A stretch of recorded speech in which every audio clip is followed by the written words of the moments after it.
अगर मैं आपसे कहूं, क्या आप भी मेरी तरह यही सोच रहे हो कि बांग्लादेश इतना चक्कर पकड़ कर रहा है, क्यों ना भारत दो चार ठो ब्रह्मोस गिराकर शांत क्यों नहीं करा देता, या फिर यूनुसवा के नीचे छुरछुरी या पटाखा क्यों नहीं लगा देता। हाँ, मैं आपको बता देना चाहता हूं कि भारत कोई भी स्टेप नहीं लेगा, लेकिन बिना स्टेप लिए ही मार डालेगा पूरे के पूरे बांग्लादेश को। क्योंकि आपके भारत का जो हाथ है ना, और ये जो यूनुस का गर्दन है, ये एक ही जगह पर है। क्योंकि आपके मोदी ने इस तरीके से इनके गर्दन को पकड़ कर रखा है कि बस जहां हल्का सा प्रेशर लगाए ना, जैसे मुर्गा नहीं तड़पड़ाता, वैसे यूनुस तड़पड़ा कर रह जाएंगे। लेकिन सवाल उठता है कि आखिरकार भारत के पास ऐसी कौन सी वो चार कमजोर नसें हैं कि अगर भारत बस ऐसे दबा देना तो भाई साहब बांग्लादेश पूरा का पूरा टाइट हो जाएगा। और बांग्लादेश केवल टाइट नहीं होगा भाई साहब, अगले ही दिन जैसे मच्छर पट्टे पट्टे नहीं मारा करते, भारत बिना कुछ किए पट्टे पट्टे मार सकता है। और बस 1 महीने बाद जाकर देखोगे, कहोगे करे यहां कोई रहता नहीं है क्या। हाँ, भारत इतना कंट्रोल करता है बांग्लादेश पर, लेकिन बांग्लादेश तब भी इतना क्यों कूद रहा है, अभी आपको पता चलेगा। और भारत के वो कौन से 4 तरीके हैं कि अगर कोई एक तरीका भी अपना लेना, भाई साहब बांग्लादेश की हवा टाइट हो जाएगी। लेकिन हाँ, जो दूसरा और चौथा तरीका है, अरे उसे जान जाओगे तो आप खुद कहोगे करे यार बस ये अपनाए ना, अगर अपना लिया भारत तो जान जाइए बिना कुछ किए ही सब कुछ खत्म कर देगा। देखने की कोशिश करोगे तो हाल फिलहाल अभी बांग्लादेश खूब कूद रहा है, लेकिन अगर मैं आपको पहला तरीका बताऊं तो इस पहले तरीके से आधा बांग्लादेश को असर पड़ेगा, लेकिन मैं दूसरा और जो चौथा तरीका बताऊंगा उससे पूरे देखने की कोशिश करोगे तो यहां पर भारत के जो गंगा नदी का पानी है, और भी कई नदी हैं जो कि भारत से होकर गुजरती हैं और जाती है बांग्लादेश में। लेकिन अगर हम केवल इसी एक पार्टिकुलर नदी की बात करें तो इसकी इतनी शाखाएं बांग्लादेश में जाकर निकल जाती है ना कि लगभग बांग्लादेश के अंदर जो 30% की खेती है ना, और उस 30% की खेती में जो पानी उपयोग होता है, वो पानी कहीं और से नहीं बल्कि भारत से ही होकर गुजरता है और बांग्लादेश में जाता है। और लगभग 70% का पानी गंगा नदी का वो बांग्लादेश इस्तेमाल करता है, भारत केवल 30% का। और हाँ, बहुत समय पहले ये साइन हो गया था और भारत ने कहा था कि चलो यार पानी बह रहा है तो हम जाने ही दे रहे हैं, कौन सी दिक्कत है, बांग्लादेश भी इस्तेमाल कर लेगा। आखिरकार बांग्लादेश भारत का ही तो एक छोटा के बेटवा है, 1971 के अंदर भारत ने आजाद कराया था, तो भारत ऐसे ही फ्री में पानी जाने दे रहा था। वहां पर लोग मछली मारकर, खेती से और भी अन्य तरीके से, मतलब इस पानी के माध्यम से पैसे कमाया करते थे। लेकिन अगर भारत इसे बंद कर दे तो भाई साहब 30% खेत जो है ना बांग्लादेश के अंदर पट्टे से सूख जाएंगे। अभी गेहूं बोया गया है ना, अरे एक को बार पानी नहीं भर पाएंगे, इतनी बुरी कंडीशन हो जाएगी कि भूखमरी आ जाएगी 30% के इलाके में। और आप सोच रहे होगे कि यार 30% ही तो है, अरे 30% एक देश का ना बहुत होता है, लगभग 30 से 40% असर हो जाएगा। और आप खुद सोचकर देखिए कि इस नदी से कितनी नहरें और कितने तालाब और कितने अन्य चीजें भरती होंगी, और वो सब भी सूख जाएंगी। और इसी वजह से भारत अगर केवल यही एक ठो नदी क्या बंद कर दे, हाहाकार मच जाएगा, लगभग आधा बांग्लादेश ना तबाही में चला जाएगा। लेकिन बहरहाल क्या भारत बंद कर सकता है? अरे हाँ यार, बिल्कुल बंद कर सकता है। भारत कहेगा काहे हम इधर जाने दे, इससे बढ़िया मोड़ दे किसी और भारत में इस्तेमाल हो। और हाँ, भारत ने इसके ऊपर पहले से ही ना ब्रिज बना कर रखा है, फरक्का ब्रिज और अन्य तरीके की ब्रिज। बस अगर इसी फाटक को जाना है, घुमाकर बंद कर देना है, और जहां फाटक बंद हुआ उसके बाद पानी जा ही नहीं पाएगा। जैसे भारत के अंदर गंगा नदी को गंगा नदी कहा जाता है, वैसे ही गंगा नदी को पद्मा नदी कहा जाता है बांग्लादेश के अंदर, जब बांग्लादेश में एंटर कर जाती है। और इसी का ही पानी इस्तेमाल करके बांग्लादेश जीते खाते पीते हैं, और ये भारत से जाती है। तो भारत खाली यही पानी बंद कर दे, खत्म खेला। लेकिन क्या ये सारी चीजें यूनुसवा नहीं जान रहा? अरे यूनुसवा सब जान रहा है, अब पागल नहीं है। अगर पागल होता तो प्रधानमंत्री के पद पर नहीं होता। असल में इसकी जेब भरी जा रही है पाकिस्तान, चाइना, अमेरिका के माध्यम से। और हाँ, और वही जेब अपनी भरने के लिए पूरे अपने देश की कटवा रहा है। हाँ, और उसके बाद आतंक फैला रहा है कि भारत कर रहा है, ये कर रहा है, वो कर रहा है, क्योंकि इसको पता है कि फरवरी के अंदर इलेक्शन आने वाले हैं। और जितना आतंक ये फैला चुका है, जब इलेक्शन हो जाएंगे और जब तारिक रहमान जो कि यहाँ के अब नए प्रधानमंत्री बन सकते हैं, और अगर ये बन गए तो जान जाइए या तो ये देश छोड़कर भागेंगे या तो यूनुस को उन्हीं के ही देश वाले मार देंगे। क्योंकि जब सारी चीजों का खुलासा होगा और जब ये पता चलेगा कि आखिरकार इतने लोग मारे गए, क्योंकि आपको पता नहीं होगा कि जब से ये प्रोटेस्ट हो रहा है ना, लगभग 700 लोग मारे जा चुके हैं। कई तो उसमें हिंदू थे और कई मुस्लिम खुद थे। 700 लोग, कुछ कुचल के मारे गए, कुछ जलाकर मारे गए, कुछ पीट कर मारे गए, बहुत तरीके से मारा गया है। मतलब कहा जाता है ना कि कलयुग आ गया है। तो वेलकम टू कलयुग गाइस। ये कोई और नहीं बल्कि बांग्लादेश कह रहा है। मतलब वहां पर अगर कोई वीडियो बनाता होगा तो हेलो फ्रेंड्स नहीं बल्कि वेलकम टू कलयुग कहता होगा। लेकिन बहरहाल अब यही होने वाला है बांग्लादेश के अंदर। इनके दिन बहुत नजदीक है। देखो अगर वैसे ही चले जाते हैं, बूढ़ा उड़ा गए तब तो ठीक है, नहीं तो पक्का बांग्लादेश वाले जब सरकार बनेगी ना तो इनको भेज देंगे। तो पहला तरीका ये है। अब अगर हम बात करें दूसरे तरीके की, तो दूसरा तरीका तो भाई साहब और खतरनाक है। इस दूसरे तरीके के अंदर ना ये 1974 की बात है। ये डेट याद रखिएगा, मतलब सन याद रखिएगा। इस टाइम आपकी इंदिरा गांधी की सरकार हुआ करती थी और बांग्लादेश के एक लोग आए थे और इंदिरा गांधी से मिले। असल में तब भारत और बांग्लादेश के बीच बहुत पटती थी यार। आप खुद सोच कर देखिए, भारत ने ना बांग्लादेश के लिए अपने 4000 सैनिकों की कुर्बानी दी थी। बांग्लादेश के लिए भारत ने 1971 में जब बांग्लादेश को आजाद कराने के लिए पाकिस्तान के खिलाफ भारत लड़ रहा था ना, उस दौरान, ताकि बांग्लादेश एक सही देश बन पाए, वहां पर लोग जी खा पी सके। बांग्लादेश कितनी बुरी हाल थी ना, 3 लाख महिलाओं का रेप किया गया था पाकिस्तान के आर्मी द्वारा, पाकिस्तान के लोगों द्वारा। अगर कोई आवाज उठाता था ना, तुरंत धड़ से जैसे मुर्गे का नहीं कुचल दिया जाता सिर, वैसे ही बांग्लादेशियों का कुचल दिया जाता था। लेकिन भारत ने उस नरक से खींचकर बांग्लादेश को निकाला था। लेकिन आज वही बांग्लादेश भूल गया। लेकिन बहरहाल अगर आप देखने की कोशिश करोगे, ये रास्ता याद रखिएगा। ये रास्ता जानते हो, ये रास्ते से अगर आप जाओगे तो बांग्लादेश पहुंच जाओगे और इस रास्ते से आओगे तो भारत आ जाओगे। आप देखने की कोशिश करोगे तो इस रास्ते को याद देखो, यहां पर है छोटा सा रास्ता, इसे हम 3 बीघा कॉरिडोर कहते हैं। असल में जब इंदिरा गांधी की सरकार हुआ करती थी तो बांग्लादेश के लोग आए और कहे कि यार बताइए, देखिए असल में ये एक ऐसा पार्ट है बांग्लादेश का ना, ये पार्ट बांग्लादेश का है लेकिन ये पूरी तरीके से भारत से घिरा हुआ है चारों तरफ से। इधर इधर इधर इधर सब भारत है, सब भारत है। हाँ जी हाँ, ये है बांग्लादेश, देख रहे हो, ये है बांग्लादेश, ये व्हाइट लाइन वाला बांग्लादेश है। और इधर तो पूरा भारत ही है। लेकिन ये छोटा सा जो हिस्सा है ये भारत के बीचों बीच है। इधर भी भारत है, मतलब पूरा इधर इधर लाल लाल वाला भारत है। और बांग्लादेश ये वाला है, आप देख रहे हो, ये वाला बांग्लादेश है। तो इधर देखोगे तो इधर पूरा का पूरा भारत है। ये ऊपर अगर आप देखोगे छोटा सा कोना में यहाँ पर। अब सवाल ये उठता है कि अगर बीचों बीच बांग्लादेश का एक छोटा सा पार्ट है, यहाँ पर कितने ही लोग रहते होंगे? अरे यार 25,000 से ज्यादा लोग रहते हैं।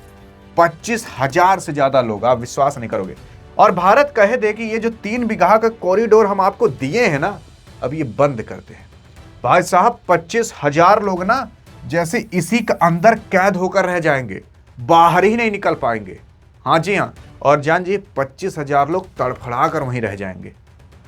इतनी बुरी कंडीशन हो जाएगी ये 3 बीघा कॉरिडोर। असल में पहले क्या था कि केवल ये 7 घंटे के लिए कॉरिडोर खुला रहता था, फिर क्या हुआ कि 9 घंटे के लिए खुलने लगा। 2011 के अंदर यह आया कि मतलब बांग्लादेश और भारत के बीच सब कुछ ठीक चल रहा था, तो 2011 के अंदर कह दिया गया 24 घंटे के लिए खुला रहेगा, कोई दिक्कत नहीं, बांग्लादेश वाले आप आइए जाइए, भारत वाले भी आ जाएंगे। लेकिन किसको पता था कि आस्तीन का सांप बांग्लादेश निकल जाएगा। अगर आप देखोगे तो पाकिस्तान एक ऐसा देश है, मतलब पाकिस्तान और भी देखोगे तो जो भारत ने जहां जहां पर हराया है पाकिस्तान को ना, पाकिस्तान हर जगह अपने बच्चे को पढ़ाया करता है कि भाई साहब ये युद्ध हम जीते थे। आपको पता होगा कि 1971 में ही भारत ने 90,000 सैनिक को, 90,000 से ज्यादा सैनिक थे, सरेंडर करा दिया था भाई साहब, सामने खड़ा करवा कर। लेकिन आज वही चीजें जानते हो, पाकिस्तान के अंदर ये दिखाया जाता है कि हम जीते थे वो युद्ध, पाकिस्तान वाले जीते थे। मतलब आप सोचिए इतना मन बुद्धि कौन ही हो सकता है यार, पाकिस्तानी हो सकता है। तो वही मन बुद्धि था और यहाँ बांग्लादेश पर अटैक किया था। भारत ने 1971 में आज़ाद कराया था। फिर 1974 में ये बातें उठी कि भारत यार थोड़ा सा रास्ता दे ताकि हम आ जा सके, और भारत ने दे दिया था। हाँ मतलब फिर उसके बाद बहुत बवाल भी हुआ था। भारत ने कहा था कि यार ऐसे तुम दे रहे हो, अभी कोई इधर उधर आ जाए, आतंक हो जाए। वो बात भी सही थी और देखिए अब हो भी रहा है। बहरहाल अब तीसरा देखिए, और तीसरा तो भाई साहब और खतरनाक है, एक के बाद एक खतरनाक आते चले जा रहे हैं।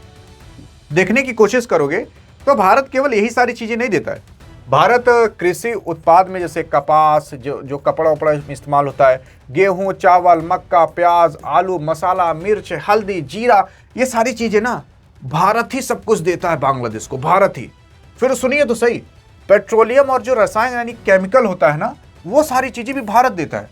क्योंकि आपको पता है कि जामनगर में मुकेश अंबानी का सबसे बड़ा रिफाइनरी है, जहां पर क्रूड ऑयल को रिफाइन करके पेट्रोल, डीजल, मट्टी तेल, गैस को अलग किया जाता है। और भारत बहुत देशों के अंदर इन रिफाइन तेल को एक्सपोर्ट करता है, और किसी और के नहीं, बांग्लादेश के अंदर भी करता है। अगर भारत बंद कर देना, झट से सारी गाड़ी मोटर रुक जाएंगी। फिर सुनिए तो सही, मशीनरी और जो वाहन होता है वो भी भारत देता है। धातु खनिज जैसे लोहा और भी जो जस्ता होता है, स्टील होता है, ये सारी चीजें भारत देता है। अन्य वस्तु भी भारत, जैसे बिजली, प्लास्टिक और भी इलेक्ट्रॉनिक के उपकरण भी भारत देता है। फिर सुनिए तो सही, सबसे मेन चीज भाई साहब कपड़ा, यानी कि कपड़ा, रोटी, मकान, गेहूं तक भी भारत, अनाज तक, चावल तक देता है, सब्जी तक देता है। भारत अभी बंद कर देना, ये सारी चीजें थप से रुक जाएंगी। भारत अगर खाली कह दे कि यार सुनिए तो सही, भारत मतलब मोदी जी कह दे 1 हफ्ते तक सब कुछ बंद कर दीजिए, कुछ ना जाए, 1 हफ्ते तक हम सह लेंगे, कोई नुकसान होगा, किसी और देश को हम सस्ते में ही बेच देंगे, तो जानते हो क्या होगा बांग्लादेश में? भाई साहब पट पट, मैंने आपको कहा था ना, वो ऐसे ही होगा जैसे मच्छर पट पट नहीं मरते, ऑल आउट जब जलता है, वैसे यहां पर होगा। लेकिन आप कहोगे कि यार चलो भारत से नहीं लेंगे तो यार पाकिस्तान से ले सकते हैं, या तो चाइना से वो लोग खरीद सकते हैं ये सारी चीजें। यार पाकिस्तान और चाइना ना, चाइना के पास तो वैसे ही कमी है। असल में ये जितना चावल गेहूं उगाता है ना, इसी में ही इस्तेमाल कर लेता गेहूं हो, और है ही पागला, ये तो खुदे भिख मंगा है, ये क्या ही देगा आपको। असल में अभी हाल फिलहाल कोई देश इनसे मांग रहा था, तो ये कहे कि महंगे में देंगे, हम इतना सस्ते में नहीं देंगे जितना भारत सस्ते में दे देता है। अब ले भैया, अब अगर बांग्लादेश इनसे खरीदेगा तो वैसे ही लूट जाएगा, खाने की तो बात ही छोड़िए, और ये वैसे ही लूटा हुआ है। लेकिन आप कहोगे कि और भी तो देश हैं। अरे भाई साहब, अमेरिका ना अभी हाल फिलहाल ये जो जोन्हरी जिसे कहा जाता है, मक्का ना, ये भिजवाया था। जानते हो किस चीज का बना हुआ था? सुअर के लैटरिन का। आप विश्वास मानोगे, मतलब उससे बनी हुई चीजें, वो चीज इस्तेमाल की हुई थी। वैसे यहाँ मक्का भिजवाया था अमेरिका बांग्लादेश में अभी हाल फिलहाल। सोचिए अगर भारत बंद कर दे यार, इन लोग को ना सुअर की लैटरिन खानी पड़ जाएगी, इतनी बुरी कंडीशन हो जाएगी, और ये लोग कहेंगे कि आंख मूंद के बस खा ले बेटा, खा ले खा ले खा ले, अब कुछ नहीं हो सकता। लेकिन अब और अंतिम और चौथा तरीका, जहां पर भारत को मारना और ना कुछ नहीं, और कुछ नहीं करना है, खाली इंतजार करना है। और इंतजार जैसे शेर एक बैठा रहता है ना कि कब आएगा शिकार और तुरंत झपट्टा मारेगा, इंतजार करता है सबसे पहले, वैसे भारत भी ना अभी इंतजार कर रहा है। क्योंकि भारत अगर मान लेते हैं अभी अटैक कर दे बांग्लादेश पर, तो जानते हो क्या चीजें होंगी? तो भाई साहब भारत पे, केवल भारत अगर एक जगह अटैक करेगा तो भारत के ऊपर जानते हो कितने लोग अटैक करेंगे? असल में इधर से चाइना आ गया, और इधर से म्यांमार भारत से वैसी नहीं पटती, नेपाल वैसी कंगाल हो चुका है, भूटान दुनिया के सबसे गरीब देश में आता ही है। पाकिस्तान की बात करें तो पाकिस्तान वैसे भिखमंगा है और भारत का दुश्मन तो है ही। अब अगर आप देखोगे तो इधर भारत सारी तरफ से घिर चुका है, और नीचे मालदीव सोलदीव्स हैं, और उनसे भारत का वैसे एक बार झगड़ा हो चुका है। आप देखने की कोशिश करोगे, अगर भारत यहां पर बांग्लादेश पर हमला कर दे तो इस टाइम करंट सिचुएशन में जानते हो क्या होगा? पहली चीज तो बांग्लादेश के अंदर जो फरवरी में होने वाला इलेक्शन है वो टल जाएगा, और अगर टल गया तो जानते हो क्या होगा? तो यूनुस की सरकार कंटिन्यू रहेगी, और यूनुस एक मोहरा है जिसे चाइना, पाकिस्तान, अमेरिका, बड़े से बड़े देश इस्तेमाल कर रहे हैं। अब मान लेते हैं कि भारत हमला कर दे, तो यूनुसवा यहां पर एक छोटा सा जगह दे रखा है, किसी और को नहीं बल्कि चाइना और पाकिस्तान को, और कहा है कि अगर इमरजेंसी कंडीशन पड़ी तो चाइना और पाकिस्तान तुम लोग ये हवाई अड्डा हमारा यूज कर सकते हो, यहां से आप मार मूर सकते हो किसी को भी, भारत को भी या किसी भी अन्य देश को, और यहां से आप अपना फ्लाइंग जेट, जो भी फाइटर जेट होता है वो सब लेकर जा सकते हो, गोला बारूद कर सकते हो, सारी चीज की परमिशन दे रखा है। यानी कि अगर भारत बांग्लादेश पर हमला कर दे, खत्म, तो ये मैच 2-3 घंटे के अंदर हो जाएगा। हाँ, आप समझ सकते हो कि इंडिया बांग्लादेश हो जाएगा, लेकिन इसमें चाइना और पाकिस्तान तुरंत शामिल हो जाएंगे। और हाँ, पाकिस्तान और बांग्लादेश के बीच ये साइन भी हो चुका है कि अगर बांग्लादेश पर कोई हमला किया, इसका मतलब पाकिस्तान पर कोई हमला कर दिया, तो पाकिस्तान तुरंत इसमें आ जाएगा, शामिल हो जाएगा। और पाकिस्तान आया तो चाइना को भी थोड़ा बहुत तो साथ देना ही पड़ेगा, क्योंकि पाकिस्तान का बाप चाइना है, अपने बेटों को बचाने के लिए थोड़ी बहुत तो मदद करेगा। तो इस कंडीशन में अभी भारत को 3 लोगों से लड़ना पड़ेगा। और आप सोचिए ना, भारत कितनी ही फौज रख पाएगा इतने में, आप सोचिए ना। और इसी में नेपाल ओपाल को भड़का दे तो हर जगह फौज रखना थोड़ा मुश्किल हो जाएगा।